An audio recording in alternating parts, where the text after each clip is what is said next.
이제 V-ray 매트리얼에 대해서 설명드리도록 할 건데요. 매트리얼이 있고 맵이라는 게 있습니다. 여기 하단에 보시면 얘를 누르시면 이렇게 V-ray 매트리얼들이 좀 있습니다. 제너릭이 가장 일반적이고 보편적인 재질입니다. 그 다음에 에미시브라고 하는 재질이 있는데 이 재질은 야광, 네온등 있죠? 네온등 같은 그런 조명 효과를 낼 때 쓰는 거고요. 자, 그 다음에 이제 여러 가지가 있네요. 투사이드도 있고, 그러니까 면 하나에 서로 다른 재질을 줄 때는 투사이드, 헤어나 툰 같은 경우는 웹툰 있죠.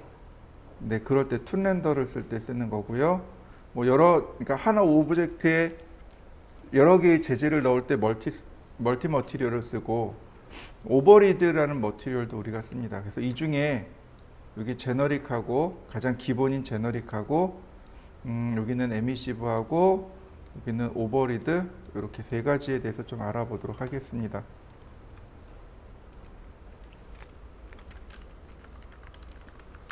자, 먼저 제너릭이라고 하는 재질을 눌러보면 이렇게 재질이 하나 만들어집니다. 자, 더블 클릭하면 이렇게 재질을 수정할 수 있습니다. 지난 시간 마지막에도 설명드렸지만 오른쪽 버튼 눌러서 어플릿 매트리얼 투 셀렉션 그러면 이 재질이 들어간다라고 제가 설명을 드렸습니다. 재질의 옵션들입니다. 자, 디퓨즈가 재질이 지닌 기본 색상입니다. 여기 가운데 여기 색상 버튼을 누르시면 돼요. 색상 버튼을 누르시면 이렇게 색상이 떠서 색상을 바꾸면 이렇게 가볍게 바뀝니다. 우리가 제일 많이 써야 될 게 바로 이 부분이죠. 자, 여기까지 한번 해보시죠. 자, 다음 보시면 러프니스라고 하는 값이 있습니다. 이 러프니스라고 하는 값은 재질에 먼지가 앉은 느낌을 줄 때 쓰는 값입니다. 별로 표시는 안 나요. 그냥 그렇구나라고만 알고 계시면 될 것 같아요. 순수한 재질에 먼지가 앉은 느낌, 그게 러프니스입니다. 자, 한번 줘볼까요, 값을? 자, 제가 줘봤습니다. 그러면 그림자 부분에 이렇게 거칠거칠한 부분들이 남아있게 돼요. 렌더링을 하게 되면 좀 이렇게 보이지가 않네요. 네, 거칠거칠하게 됩니다.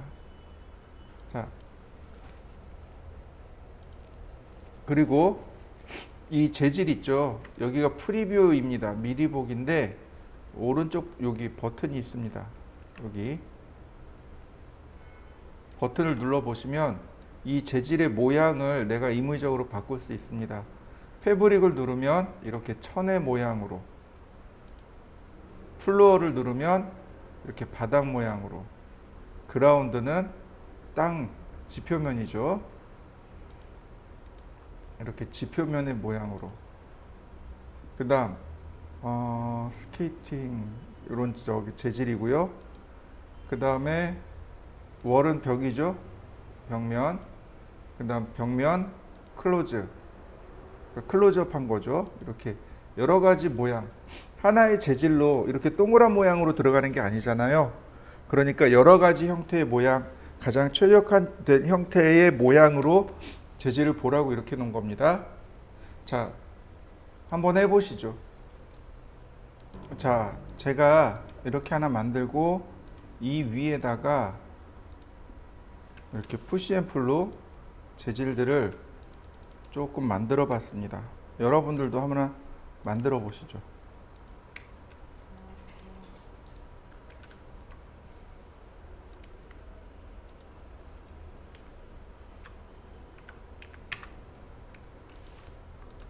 제가 이렇게 만들어 봤습니다. 여러분들도 한번 만들어 보시죠. 자, 그 다음에는 리플렉션이라고 하는 요 값이 있습니다. 리플렉션이 무슨 뜻이냐면 반사란 뜻이에요. 주변에 있는 재질을 반사를 시킬 때 쓰는 재질인데 이렇게 리플렉션 값을 주시면 됩니다. 그럼 여기서도 이렇게 리플렉션, 반사가 되는 걸 볼 수 있고요. 결과물은 렌더링을 하시면 돼요. 그러면 이렇게 반사가 되는 걸 눈으로 확인하실 수 있습니다. 거울처럼 반사가 되려면 이 바닥이 어두워야 돼요. 바닥이 어두워야 반사가 잘 일어납니다. 바닥이 밝으면 반사가 잘 안 일어나요. 자, 어때요? 바닥이 검정색이니까 훨씬 더 잘 반사가 일어나는 걸 확인할 수 있습니다. 자, 한번 해보시죠.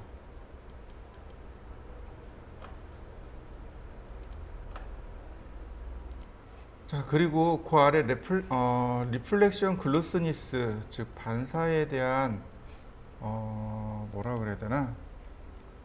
광택이라고 보시면 돼요. 이 값을 줄여버리면 이렇게 반사가, 광택이 떨어지게 돼요.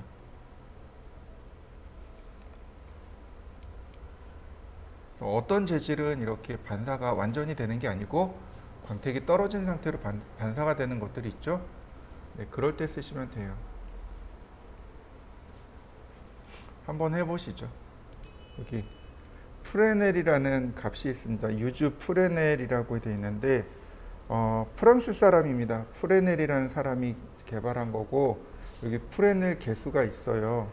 이게 뭐냐면 쉽게 얘기해서 시야각이 얕으면 투명함이 사라지고 또 반대로 시야각이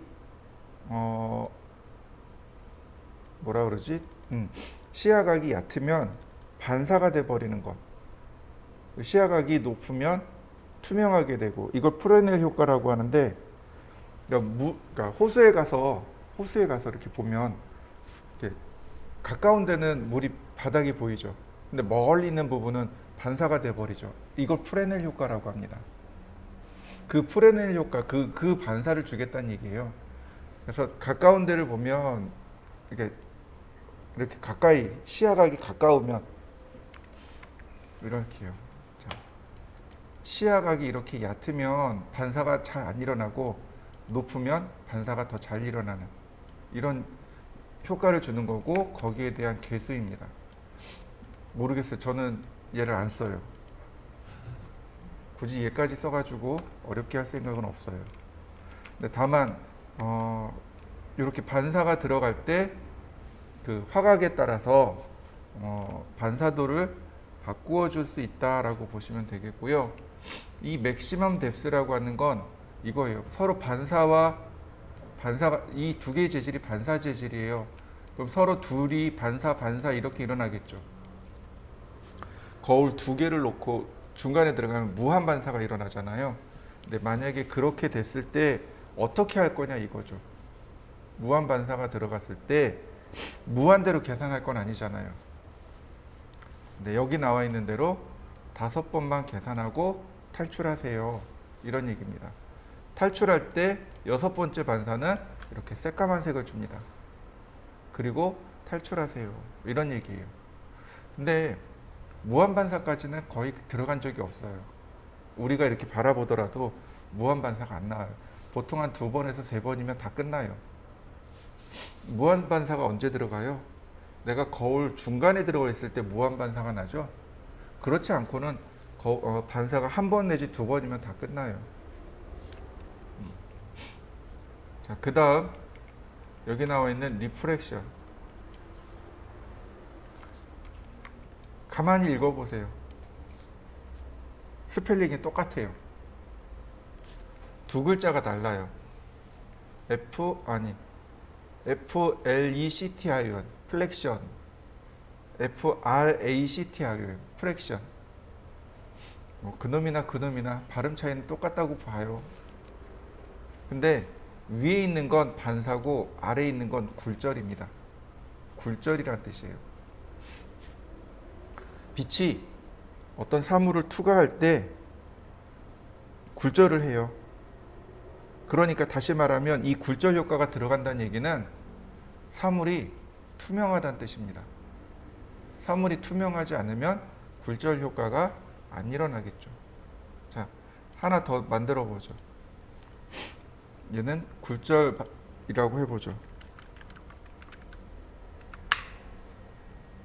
자, 그리고 나머지들, 여기 있는 요 재질들에게 굴절 효과를 줘보죠. 자, 어떻게 할까요? 리플렉션을 주고 그 다음에 굴절 효과도 줘보도록 하지요. 그리고 렌더링.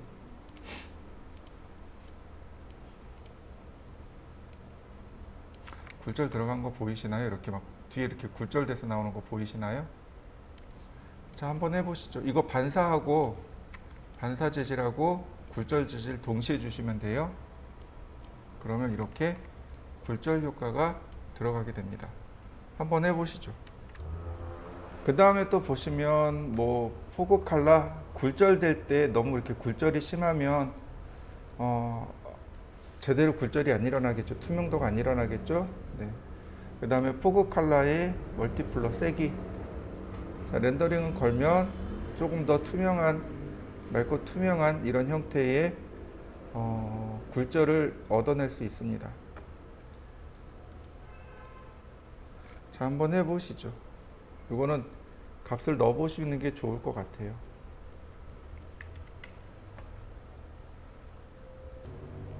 뭐냐면 그러니까 재질이 두꺼워지면 어떻게 될까요?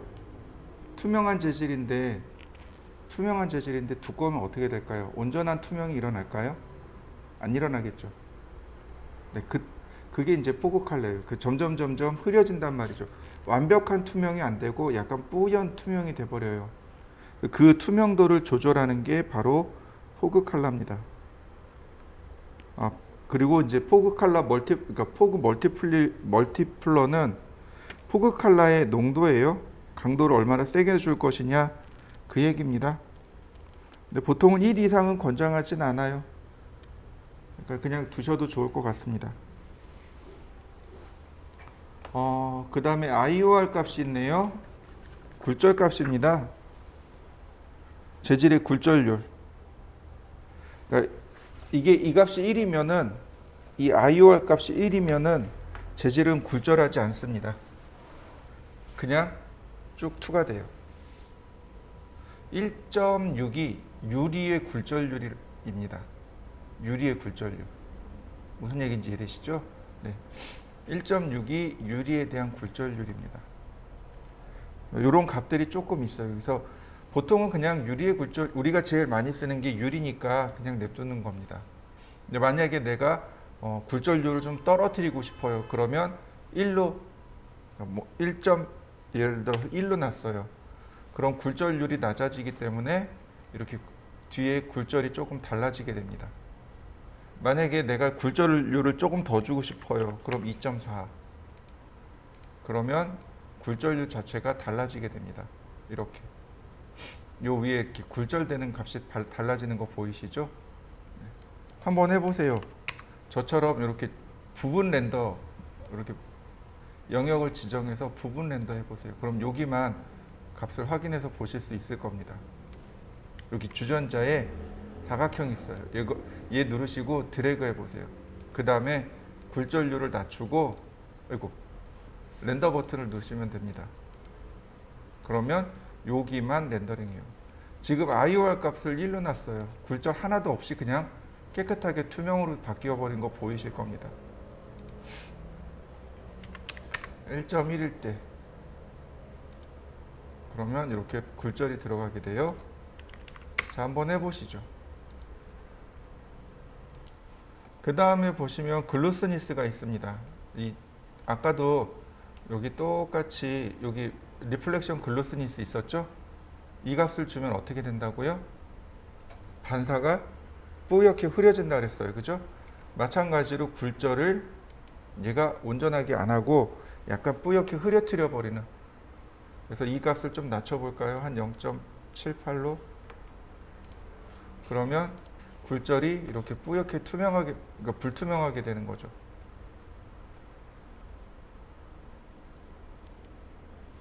자, 굴절이 이렇게 불투명하게 되는, 여기 보이시죠? 왼쪽에 있는 여기와 오른쪽에 있는 여기가 서로 다르게 되는, 굴절이 뿌옇게 되는 거죠. 흐릿하게 되는. 네, 그 값이 글루스니스 값입니다. 자, 한번 해보시죠. 값을 넣어서 글루스니스 값을 넣어가지고 굴절 값이 이렇게 맑게 나오는지 조금 뿌옇게 흐리게 나오는지 한 0.9 이 정도 줘보시면 돼요. 한번 해보시죠. 그 다음에 보시면 엑시트 컬러가 있고 맥시멈 뎁스가 있어요. 맥시멈 뎁스부터 먼저 보시면 됩니다. 맥시멈 뎁스, 굴절이 몇 번까지 일어날 것인가. 매질을 통과할 때 굴절을 몇 번까지 허용할 것인가. 5번까지 하겠다는 얘기고, 6번째는 여기 있는 이 깜장색으로 굴절을 통과하겠습니다. 이런 얘기입니다. 이건 넘어가셔도 좋고요. 그 다음 이펙트 섀도우, 그림자에 또 투명도를 적용하겠습니다. 이런 얘기입니다. 이 값은 체크해 놓으셔야 돼요. 그래야 그림자가 이렇게 만들어졌을 때 그림자에도 반사 재질처럼 이렇게 흐릿한, 뭐라고 부르지? 스탠드 글라스인가요? 스탠드 글라스 투과한 거 보면은, 예를 들어서 빨간색 유리면 투과해서 그림자가 빨갛게 나오죠? 네, 바로 그 효과를 주는 겁니다. 그래서 얘도 그냥 체크해 놓고 그냥 냅두는 겁니다. 그 다음에 디스펄션이라고 합니다. 이게 분산 효과예요. 빛이 매질을 통과하게 되면 프리즘처럼 이렇게 분산시키는 효과. 이게 디스펄션이라고 합니다. 그리고 여기 이 값이 바로 이 값이에요. 얼마만큼 분산시킬 건가. 분산값입니다. 한번 볼까요? 자, 지금은 50입니다. 그냥 렌더링하면 이렇게 살짝 이렇게 뿌옇게 흩어지는 걸 볼 수 있는데, 이 값을 강하게 주면 빛이 제대로, 그러니까 분산이 돼 버려 가지고 좀 뿌옇게 흐려지는 효과가 나타납니다. 그러니까 프리즘 효과가 나타난다라고 생각하시면 돼요.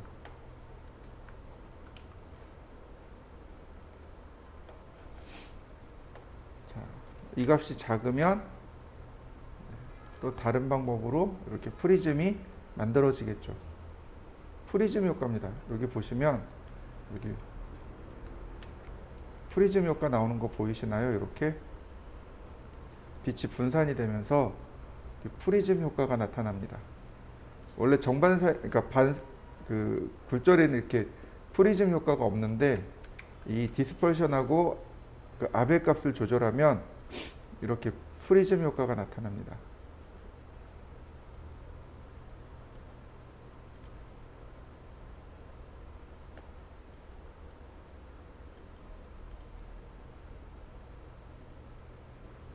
프리즘 효과예요. 프리즘 효과. 자, 한번 해보시죠, 여러분들도.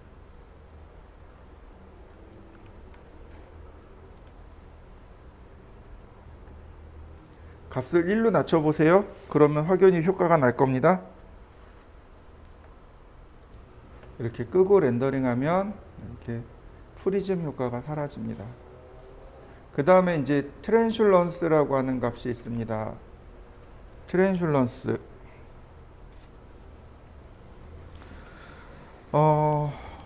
트랜슐런스가 굴절 효과예요. 그러니까 빛이 재질을 통과할 때 분산이 돼 버리는. 그래서 어떻게 분산시킬 건가? 기본값은 none입니다. 그러니까 분산 안 하고 똑바로 투과가 되는 거고요. 하드 타입이 있고 소프트 타입이 있고 하이브리드 타입이 있습니다. 뭐 여기 나와 있는 대로 이렇게 보시면 돼요. 소프트 타입은 말 그대로 워터, 물입니다. 물에 적용되는 거고, 하이브리드가 우유나 주스나 살갗. 그 다음 여기 나와 있는 왁스가 대리석이요. 단단한 매질을 통과할 때가 하드 타입. 소프트 타입은 물. 그 다음 하이브리드 타입은 그 중간. 살갗이라든지 우유나 주스를 만들 때 쓰는 겁니다. 자, 먼저 소프트 타입. 여기 렌더링하면 큰 차이는 없어요.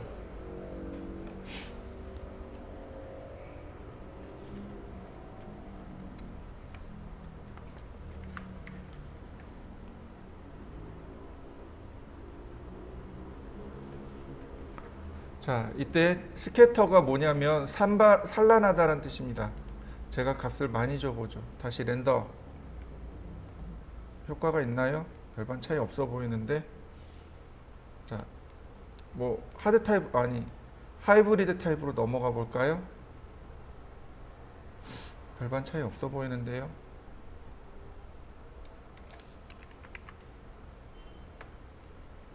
왁스 타입은요? 아니 하드 타입. 네. 하드 타입은 눈에 좀 띄네요. 이렇게 투명이 확실히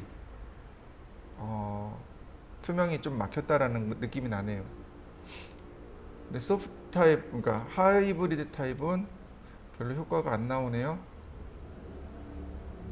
자,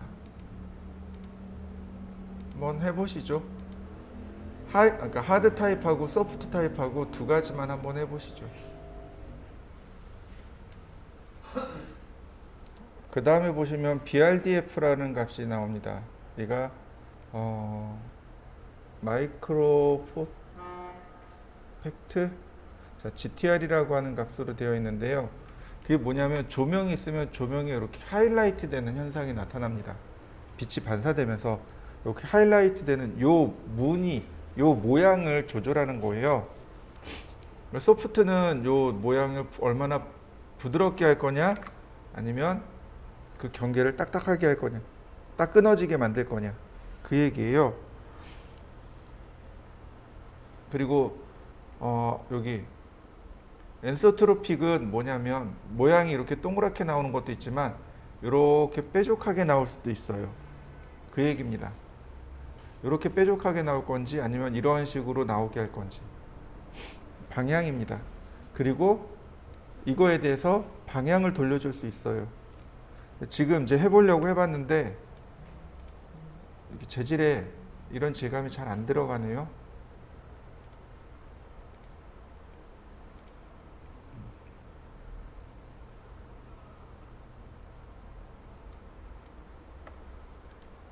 하이라이트 효과가 일어나야 되는데 하이라이트 효과가 제대로 안 일어나네요.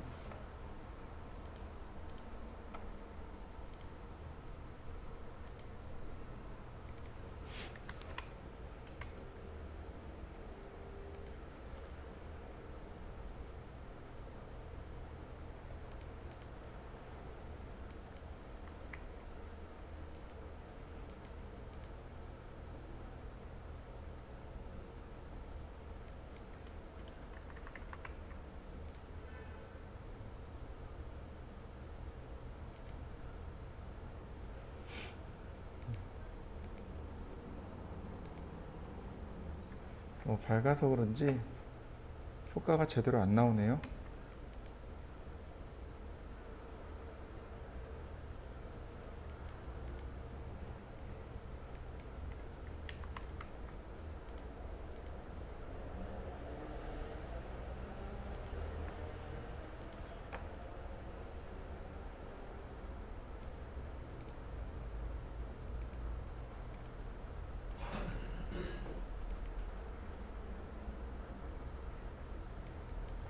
조그맣게 나오네요. 다시 보죠. 잘 나올까 어쩔까 모르겠는데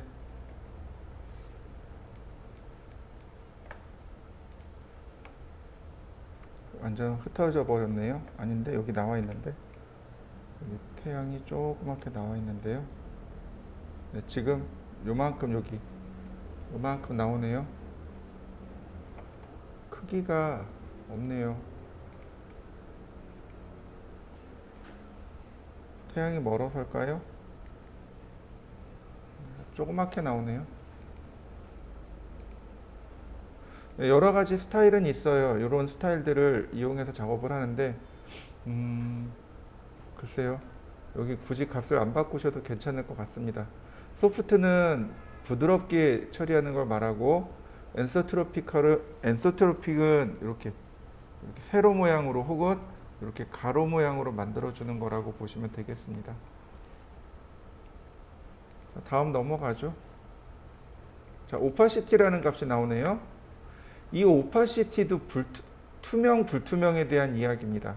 사물을 이 값을 낮춰버리면 재질이 불투명해집니다. 그러니까 투명해져요.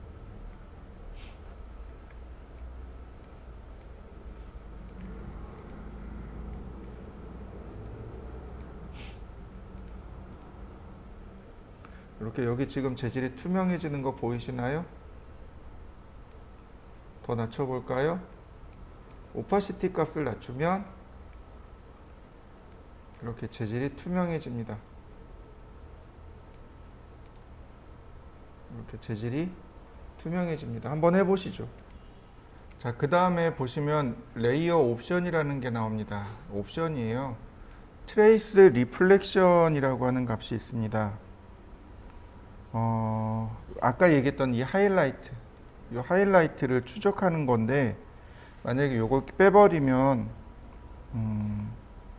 리플렉션은 안 하고 하이라이트만 만드는, 네, 그런 옵션입니다. 이게 얘를 빼면 리플렉션이 안 들어가고 하이라이트만 이렇게, 반대로 들어가는군요. 리플렉션은 들어가고 하이라이트가 빠지는. 다시 볼까요? 여기 하이라이트 들어가죠? 하이라이트가 들어가는데 얘를 빼버리면 리플렉션은 들어가고 하이라이트가 안 들어가는. 더블 사이드는 양면이란 뜻이에요. 양면을 렌더링 하라는 얘기입니다. 원래 기본값은 원사이드 렌더링입니다. 즉 앞면만 렌더링하고 뒷면은 렌더링하지 않아요. 이게 기본값입니다. 근데 스케치업은 더블 사이드로 렌더링 하더라고요. 여기 옵션이 기본으로 들어가 있어서 그런 것 같아요. 렌더링 하면 그리고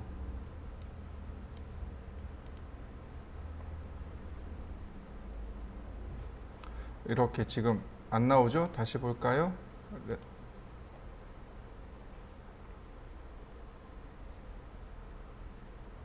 자, 이렇게 하이라이트 나오는데 하이라이트가 원래 2개가 나와야 되는데 다른 쪽이 맺힌 것 같습니다. 그 다음 트레이스 리플렉트도 마찬가지죠. 이 값을 해제하면 색상이 조금 더 밝은 색상으로 만들어지고, 그리고 굴절을 방해하지 않는, 네, 조금 더 밝게 나온다고 합니다. 근데 대체적으로 여기 있는 값들은 그냥 냅두는 경우들이 훨씬 더 많아요. 뭐 컷오프 데어홀드라는 값도 있는데 이 값이 뭐냐면은 굴절 값입니다. 굴절의 한계를 제어하지 않는다는 얘기예요. 뭐 그런 정도? 그 다음에 이제 멀티플러로 내려가면 이제 세기가 되는 거죠. 얼마나 강하게 할 거냐. 자, 렌더링을 다시 해보죠. 이러면 리플렉션이 들어가 있네요. 여기 리플렉션을 제가 5라고 줘보죠. 그리고 렌더.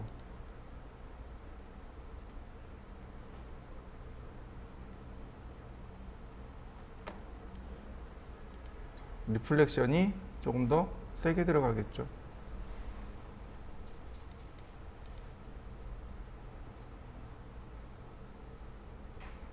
이런 식으로. 굳이 이 값을 줘서 혼란하게 하진 않아요. 그냥 일반적으로만 작업하시면 됩니다. 자, 그 다음에 자, 옵션 부분. 자, 옵션 부분도 특별히 우리가 손댈 건 없네요. 자, 넘어가죠. 자, 맵이라는 부분이 나옵니다. 이 맵 부분을 우리가 조금 신경 쓰셔야 돼요. 우리가 신경 써야 되는 맵이 여기 디퓨즈에 있는 여기 있는 맵하고 디퓨즈 맵하고, 그 다음에 여기 있는 오파시티 맵하고 여기 있는 범프 맵하고 3개의 맵을 신경 쓰셔야 됩니다. 자, 보시죠. 맵이란 얘기가 뭐냐면 질감이란 뜻이에요. 질감 효과를 주겠습니다. 이런 뜻입니다. 지금 색상만 줬단 말이에요. 이렇게 깜장색으로. 근데 내가 원하는 건 깜장색이 아니고 벽돌 질감을 주고 싶어요. 카페트 질감을 주고 싶어요. 근데 그럴 때 여기서 맵을 사용하는 겁니다. 자, 맵을 눌러보시면 이렇게 다양한 종류의 맵들이 나옵니다. 체커를 누르면 색이 두 개가 이렇게 반복이 돼요. 두 색이 계속 반복돼서 나오는 걸 체커라고 합니다. 그 다음에 이런 식으로 색이 이렇게 두 개가 반복돼서 나와요. 이거 렌더링 걸면 이렇게 체크 무늬로 나오게 됩니다. 이게 체커예요. 내가 지정한 색으로. 예를 들어서 여기 검정색이 아니고 제가 빨간색을 줬고요. 여기는 주황색을 줘볼까요? 이렇게요. 아니, 오렌지색. 그러면 자, 렌더링 걸면 이렇게 색상이 바뀌게 되는 거죠. 이걸 체커라고 해요. 그 외에도 많아요. 뭐 셀룰러 같은 거 주면 이렇게 바닥 여기 재질이 이거 정반사가 들어가 버렸네. 자, 리플렉션을 끄고 볼까요?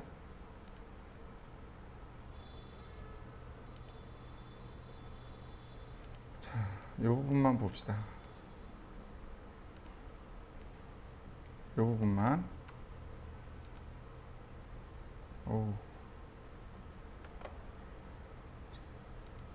너무 밝게 들어갔네요.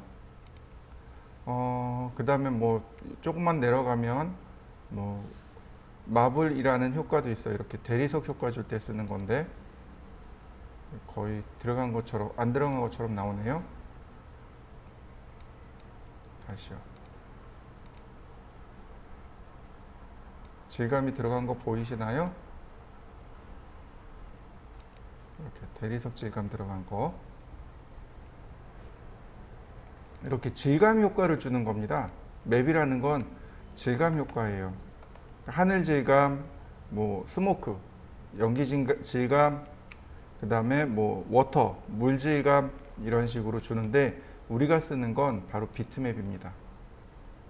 비트맵이라는 건 그림이란 뜻이에요. 사진이란 뜻입니다.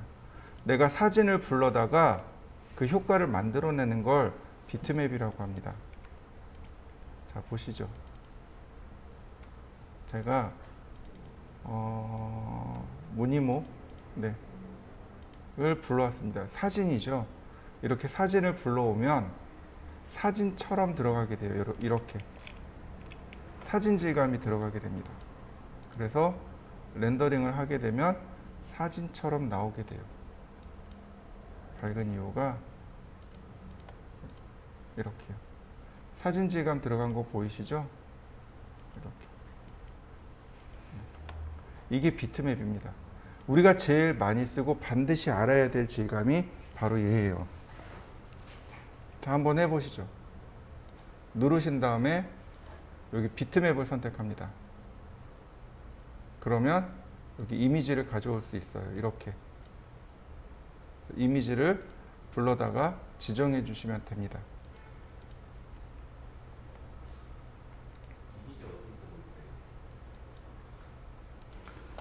바로 이 디퓨즈에 우리가 사용하는 이 비트맵이 제일 많이 쓰는 겁니다.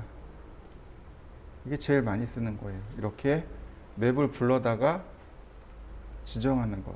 이게 이제 우리가 제일 많이 쓰는 방법입니다. 렌더링을 하면 이렇게 나무 질감이 나오게 되는 거죠.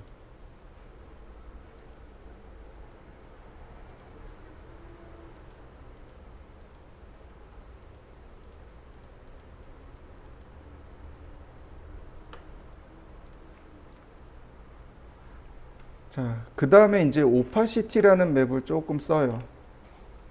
오파시티라는 맵을 쓸 때도 있고 안 쓸 때도 있고 그런데 오파시티 맵을 종종 사용합니다. 옛날에는 컴퓨터 메모리가 부족하다 보니까 어떻게든 복잡한 도형은 피해야 했었습니다. 복잡한 도형을 다 비껴가야 했었어요. 자, 제가 여기다 사각형을 하나 만들 겁니다. 자, 얘네들은 다 감추죠. 하이드. 자, 제가 여기다가 렉탱글을 그릴 겁니다. 사각형을 이렇게요. 여기다 재질을 넣을 겁니다. 자, 재질 넣는 방법을 잘 보세요. 파일, 임포트. 기억나실 거예요. 자, 나무라는 데 가면 이렇게 이미지가 JPG도 있고 PNG도 있고 그렇습니다. PNG 파일을 선택하시면 돼요. 여긴 PNG가 여기 있네요. 선택하고 임포트. 그 다음에 크기를 지정해 줍니다. 자, 어떤가요? 재질 들어간 거 보이시나요? 네, PNG 파일은 뭐가 들어간다고요? 투명도를 지정할 수 있다고 그랬습니다. 그죠? 자, 렌더링 해보죠. 보이시나요? 네, 이렇게 들어가요. PNG 파일을 디퓨즈에다 쓰면 이렇게 들어가요. 그런데 자, 제가 얘를 불러와 볼까요? 얘예요. 제가 얘를 껐습니다. 자, 렌더링. 그러면 여기도 같이 들어왔네요. 오파시티랑 같이 들어왔네요. 지금 오파시티랑 맵이 같이 들어온 거 보이시죠? 얘 때문에 오파시티가 맵이 같이 들어왔네요. 이거 넌. 그죠? 자, 여기에 이렇게 비트맵이 들어와 있네요. 그래서 얘가 자, 얘도 지금 오파시티도 지워졌죠? 자, 오파시티에 뭘 들어오냐면 똑같이 불러오는데 이렇게요. 검정색, 흰색만 가져올 겁니다. 검정색, 흰색만. 자, 그러면 이렇게 들어가요. 이렇게 들어가요. 엄청 조그맣게 들어간 거 보이시나요? 자, 다시 봅니다. 사이즈를 키워야 돼요. 메이크 유니크.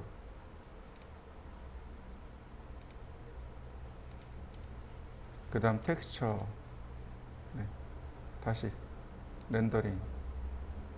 이게 안 들어갔네요. 얘 말고 얘로 들어갔나 보다.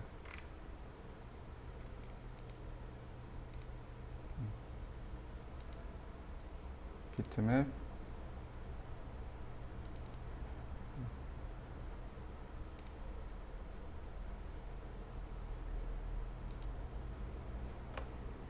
자, 보이시나요? 이렇게 들어가요.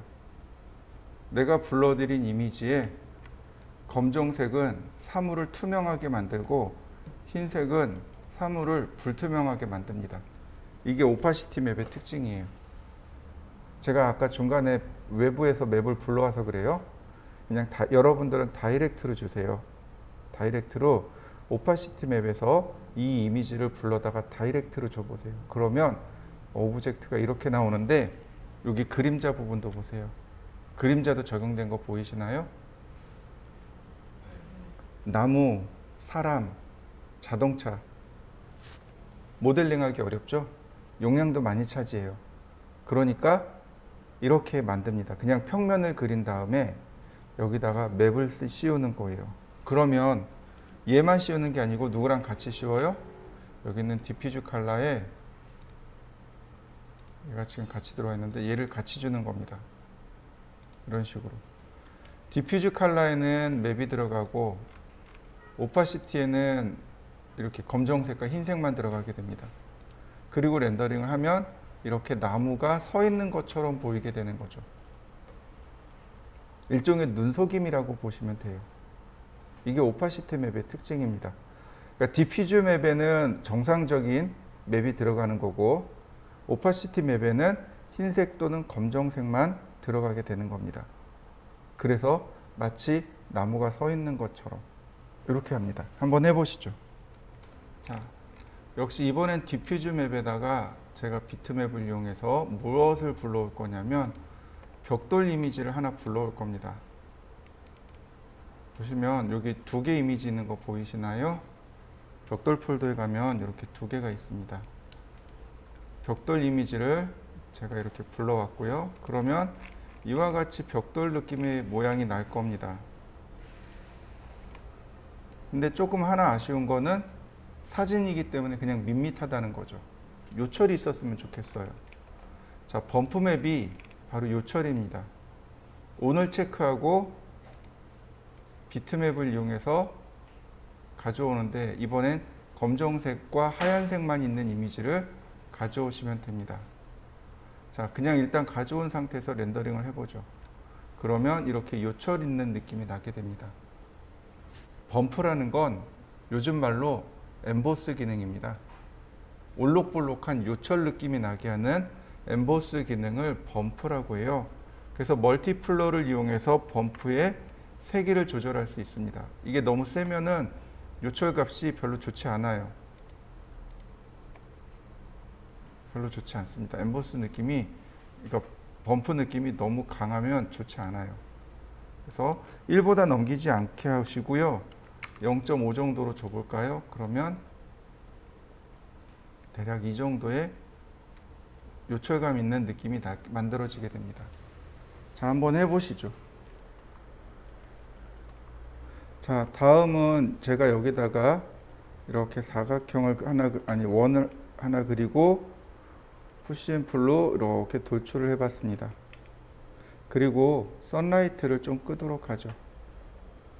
선라이트를 제가 껐습니다. 자, 재질에 들어가면 이렇게 이번엔 에미시브라고 하는 재질이 있습니다. 이렇게 보시면 야광 효과가 나는 걸 확인할 수 있어요. 자, 트리플 클릭, 메이크 그룹, 그 다음에 오른쪽 버튼 눌러서 어플리 머티리얼 투 셀렉션. 자, 렌더링. 이렇게 자체적으로 발광 효과가 나는 거 보이시나요? 일종의 조명이라고 보시면 되겠고요. 인텐시티 값을 높여주시면 얘가 밝게 빛나게 됩니다. 이렇게요. 인텐시티 값을 높여주면 밝게 빛나는 그런 효과가 일어날 수 있습니다. 자, 한번 해보시죠. 자, 이번에는요, 제가 여기다가 그냥 사각형을 하나만 이렇게 그릴 겁니다. 자, 그리고 다시 선라이트를 켜고 렌더링을 할 겁니다.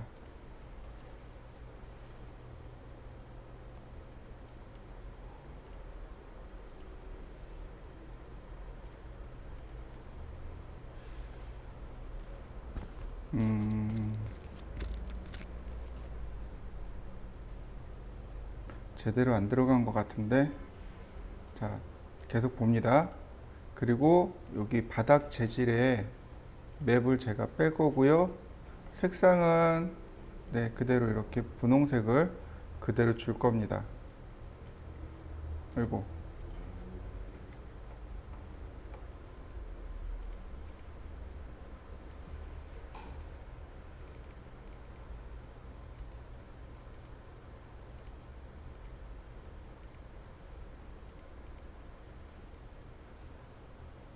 자, 여기는 맵을 빼겠습니다.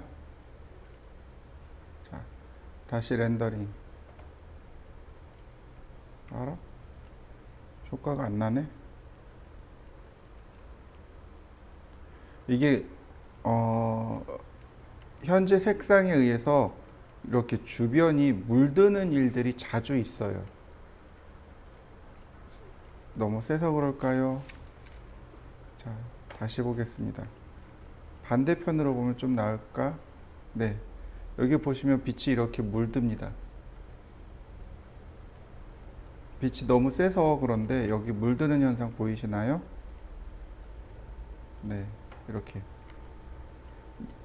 여기 있는 이 재질 때문에 여기에 재질이 물들어요.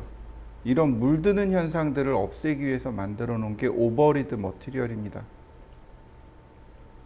이 상태에서 오버리드 머티리얼이라는 걸 끄집어내 보겠습니다.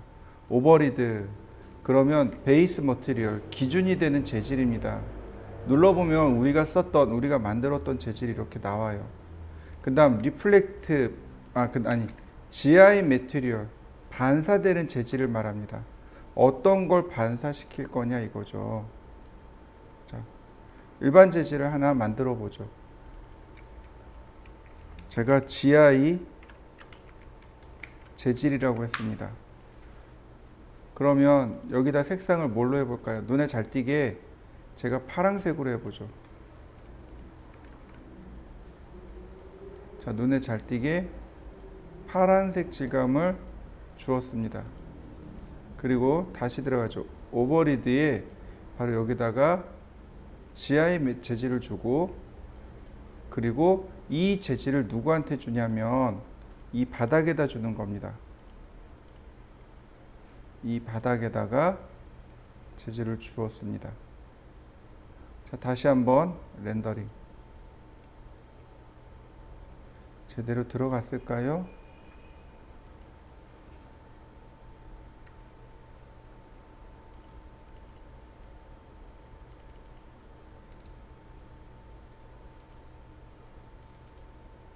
네, 그러면 이렇게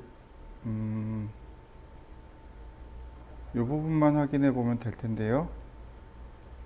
여기 부분.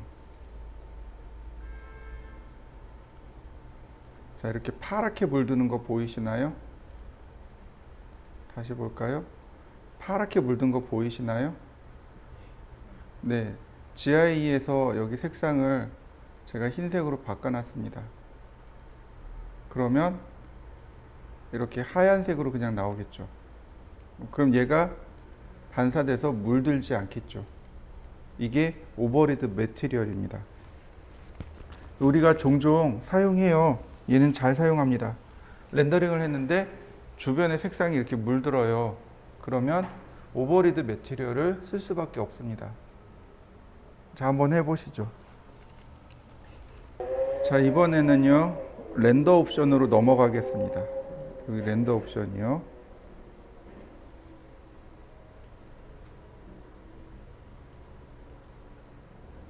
보시면 기본값은 인터랙티브라고 하는 기본값이 꺼져 있어요. 자, 얘를 켜게 되면 여기 렌더 옵션이 바뀌게 됩니다. 자, 한번 렌더링을 해줘야 돼요. 자, 렌더링 된 거 보이시나요?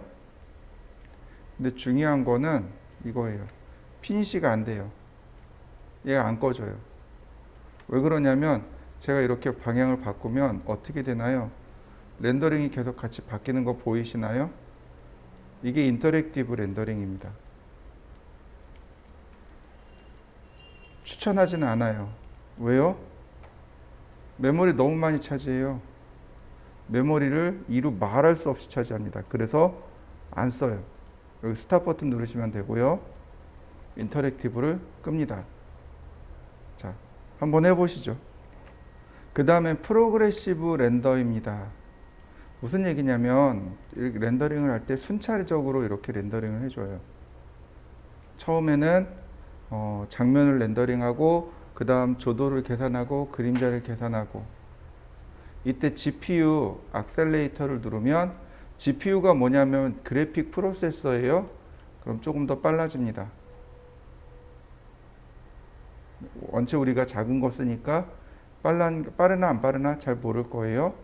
근데 우리는 뭘 쓰냐면 프로그레시브도 끕니다. 렌더링을 누르면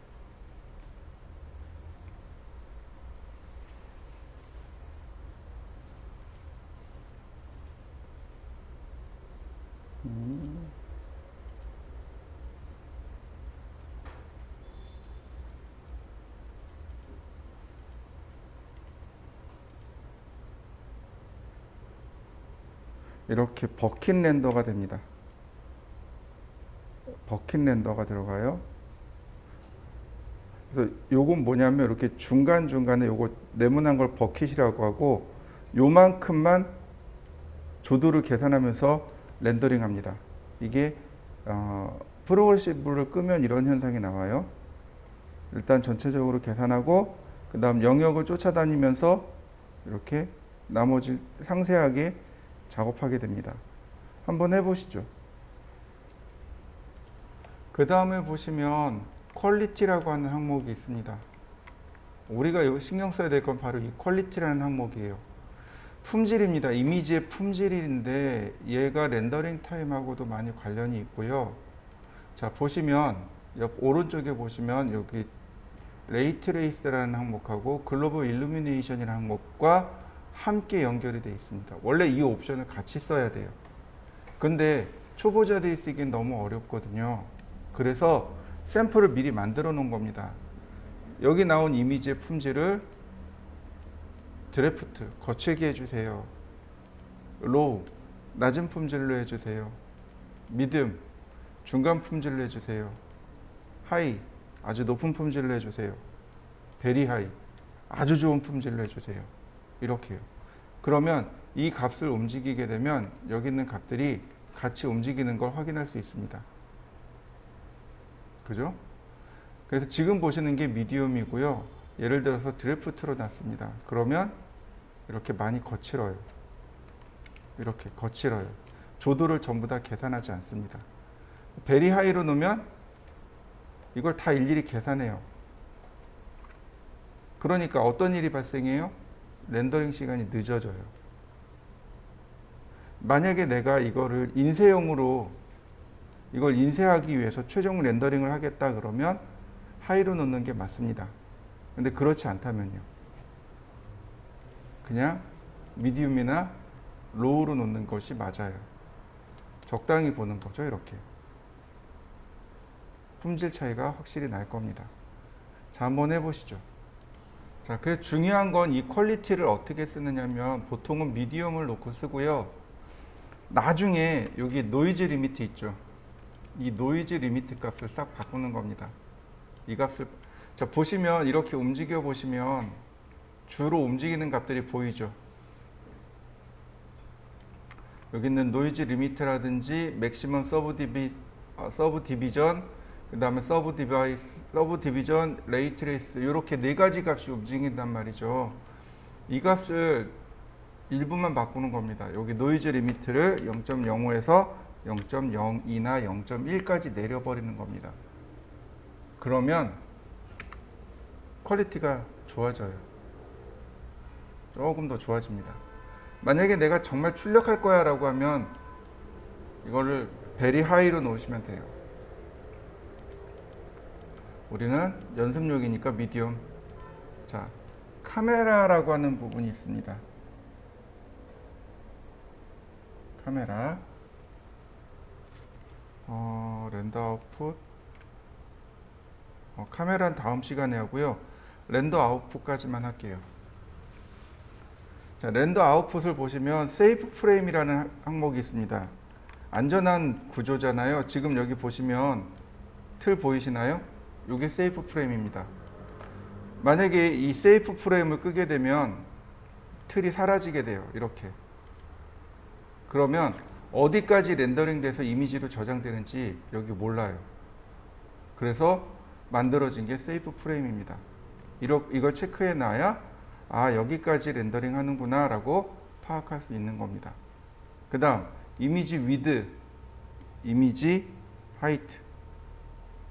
즉 이미지 위드는 이미지의 폭을 말하는 겁니다. 여기서부터 여기까지의 폭.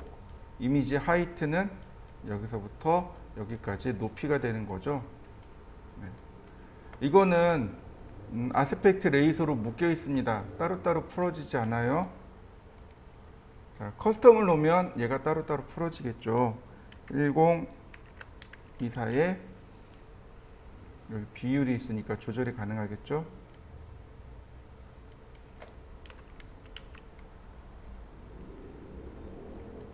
(768) 자,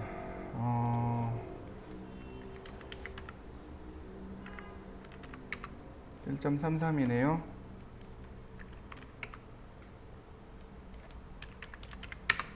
이렇게요. 대략 1.3 비율. 렌더링 하게 되면 이렇게 1대3 비율로 이렇게 만들어집니다. 내가 렌더링 사이즈를 조절할 수 있게 되는 거죠.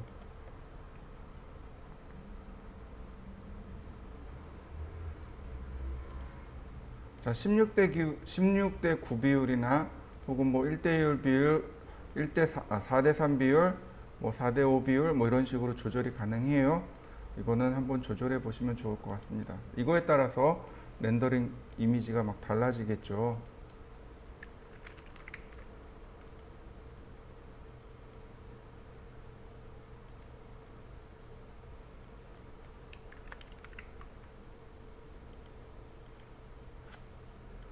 이런 식으로 비율이 달라지겠죠. 16대 9.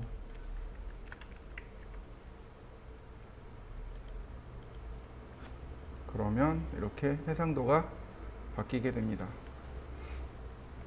그 다음에 내가 렌더링을 다 끝냈어요. 그럼 여기 있는 여기 버튼을 눌러 보시면 저장이 돼요. 이렇게 저장이 됩니다. 근데 이게 별로 좋은 버릇은 아니에요. 왜냐면 렌더링 타임이 짧게는 10초, 20초지만 길게는 6시간씩 걸리거든요. 하이로 놔보세요. 별거 없지만 베리 하이로 놓으면 렌더링 타임 엄청 오래 걸려요. 보통 미디움으로 놓고 10분 걸리는 거 베리 하이로 놓으면 한 1시간쯤 걸려요. 왜냐면 좋은 퀄리티의 결과물을 얻어서 출력을 해야 되니까. 그럼 어떻게 될까요? 6시간씩 렌더링 하면 어떻게 될까요? 저장할 수가 없는 거죠. 마우스만 움직여도 컴퓨터가 꺼져요. 그러니까 아예 시키는 겁니다. 렌더링하고 저장해. 그게 여기 있는 세이브 이미지입니다. 그러면 여기다 지정해주면 렌더링 끝나고 렌더링된 결과물을 내가 지정된 위치에 지정한 파일로 저장을 합니다. 이해되시죠? 자, 그럼 어떤 파일로 저장하는 게 좋을까요? 네, 맞아요. PNG요. PNG 파일이요. 기억하시죠? 8비트 포맷, 16비트 포맷, 24비트 포맷, 32비트 포맷. 예전에 설명한 적이 있었어요. 32비트 포맷으로 저장해야 포토샵으로 보내서 그러니까 투명도까지 우리가 챙겨가면서 그리고 리터칭 작업을 해야 된단 말이죠. 그래서 PNG 파일이나 TGA 파일로 저장을 하셔야 됩니다.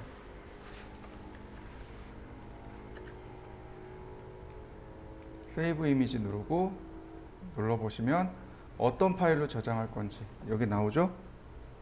BMP 파일은 24비트고요. TGA는 32비트고 여기는 모르겠고 JPG 16비트고 보편적으로 PNG 파일 많이 쓰니까 PNG 파일로 해서 위치 지정해 주시면 됩니다.